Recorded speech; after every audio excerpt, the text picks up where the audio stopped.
بسم الله الرحمن الرحيم. الحمد لله رب العالمين والعاقبة للمتقين ولا عدوان إلا على الظالمين. صلى الله وسلم بارك على نبينا محمد وعلى آله وصحبه وسلم أجمعين. اللهم أرنا الحق حقا وارزقنا اتباعه وأرنا الباطل باطلا وارزقنا اجتنابه. أما بعد، waxaynu ku dhajirnay masaa'ilkii ku saabsanaa fiqhu sawm ayaynu ku dhex jirnay.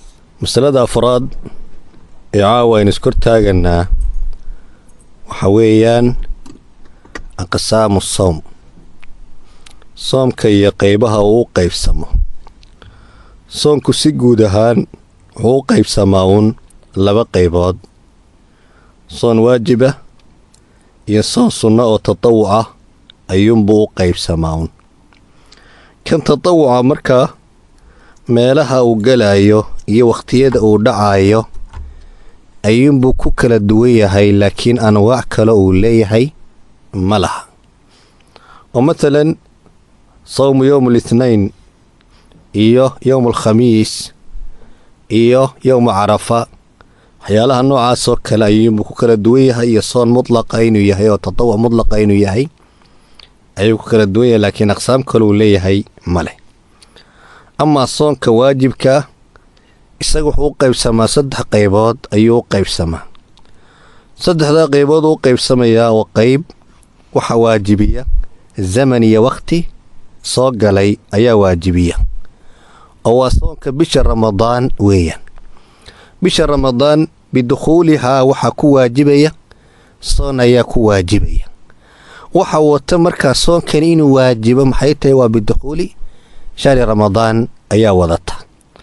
marka waa maa yajibu lizamaani linafsi, zamankan iyo xilliga soo galay dartii ayuu waajibayaa. soonka qaybta labaad ee waajibka waa maa yajibu licillatin aw sabab, asbaab qofkani uu sameeyey ama cillo isagu uu sameeyey ayuu ugu waajibayaa. waa waajib in laga tagana ma bannaana, laakiin waqti ma keenine maxaa keenay? sabab iyo ficil qofkan bini'aadankii uu la yimi ayaa waajibiyey oo keenay. waa siyaamul kafaaraat, waxyaalaha kafaara gudka oo kale. ninkani matalan maalin ramadaana ayuu haweenaydiisa u galmooday, soon kafaaraa baa matalan ku waajibay. soonkaa kafaarada ah ee ku waajibay, cilladda waajibisay iyo sababka waajibiyey yaa iska leh? waxaa iska leh addoonka ayaa iska leh. low aanu ficilkan isagu la iman lahayn, cilladan isaga aanay ka iman lahayn, sababkana isaga xaggiisa aanay ka iman lahayn, soonkani ma noqdeen mid waajiba, ma noqdeen. soonka qaybta 3aad ee waajibka waxa weeyaan waa soon qofku isagu isku waajibinayo, asbaabuu la yimina kuma waajibo. dhinaca kale zaman iyo waqti soo galayna kuma waajibo, laakiin isaga isa saaraya oo isku laaziminaya. waa siyaamu nadri weeyaan, waa soonka qofku isagu ku nadraayo weeyaan. oo qofkani haddii uu yidhaahdo matalan qofkii iga maqnaa ee safarka ku maqnaa hadduu nabadgeliyo ku yimaado, ilaahayna isagoo caafimaad qabay soo gaadhsiiyo, waxaan allah tabaaraka wa tacaala ugu nadray inaan 3 beri soomo ama 2 beri soomo ama hal maalinba aan soomo. soonkaasi muxuu noqonayaa? waajib ayuu noqonayaa. waajibkaasi laakiin ma waajib ilaahay tabaaraka wa tacaala saarayba? ma waajib isaga afcaal uu la yimi ka dhashayba? mise waajib qofku isagu isa saaray weeyaan? waa waajib isagu isa saaray weeyaan, laakiin kol hadduu nadarka yimi maxaa waajib noqonaysa? in la oofiyo ayaa waajib noqonaysa. oo ilaahay tabaaraka wa tacaala wuxuu ku ammaanay dadka ahlu jannaha yuufuuna binnadri, ayuu alla tabaaraka wa tacaala ku ammaanay inay oofiyaan nadarka ay galeen, ay oofiyaan. intaa markaa maxaa u qaybsamaya? soonkii ayaa u qaybsamaya oo 2 qaybood marka hore u kala baxay: soon waajiba iyo soom tatawuca. soomkii waajibka ahaa oo 3 qaybood u kala baxaya: soon xilli iyo waqti soo galay ku waajibaya, iyo soon qofku asbaab isagu uu la yimi ku waajibaya. iyo soon isagu qofku isa saarayo oo kii nadarka ahaa noqonaya. haddaynu masalada ka gudubno oo masalada labaad aynu gudubno ee caawa aynu isku taagi doonno waa siyaamu shahri ramadaan oo kan aynu maanta kor taaganay ah. soonka bisha ramadaan la soomaayo dhowr masalo ayaynu insha allahu tacaala iskortaag aynu ku samayn doonaa ku saabsan bisha ramadaan ku saabsan. midda koowaad aynu caawa iskortaaganaa waxa weeyaan waa xukunka soonka bisha ramadaan uu leeyahay. xukunka uu leeyahay waa iska mashhuur waana iska macruuf oo waajib, waa rukni ka mid ah arkaanta islaamka weeyaan.